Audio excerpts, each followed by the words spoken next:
In this tutorial, I am going to show you how to create a project approval workflow in Smartsheet so approvals are automatically requested when specific conditions are met.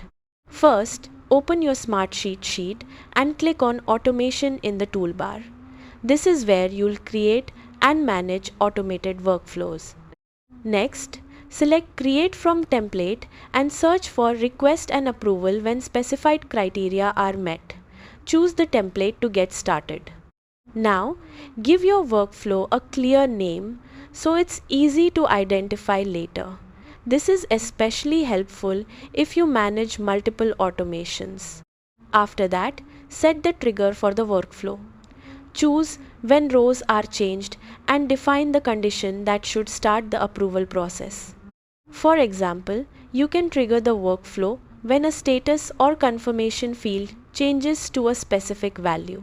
Once the trigger is configured, set up the approval request.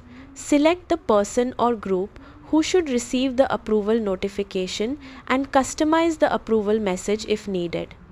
Next, define what should happen after an approval decision is made. You can automatically update a status column, change a cell value, or trigger additional actions based on whether the request is approved or declined. If required, add notification actions so the appropriate team members are informed whenever an approval is rejected or requires attention.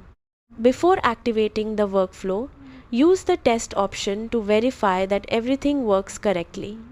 This helps you identify and fix any issues before using the workflow in a live project.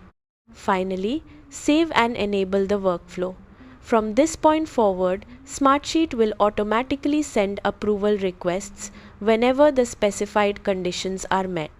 A well-designed approval workflow helps reduce manual follow-ups, improves accountability, and keeps projects moving efficiently. That's it.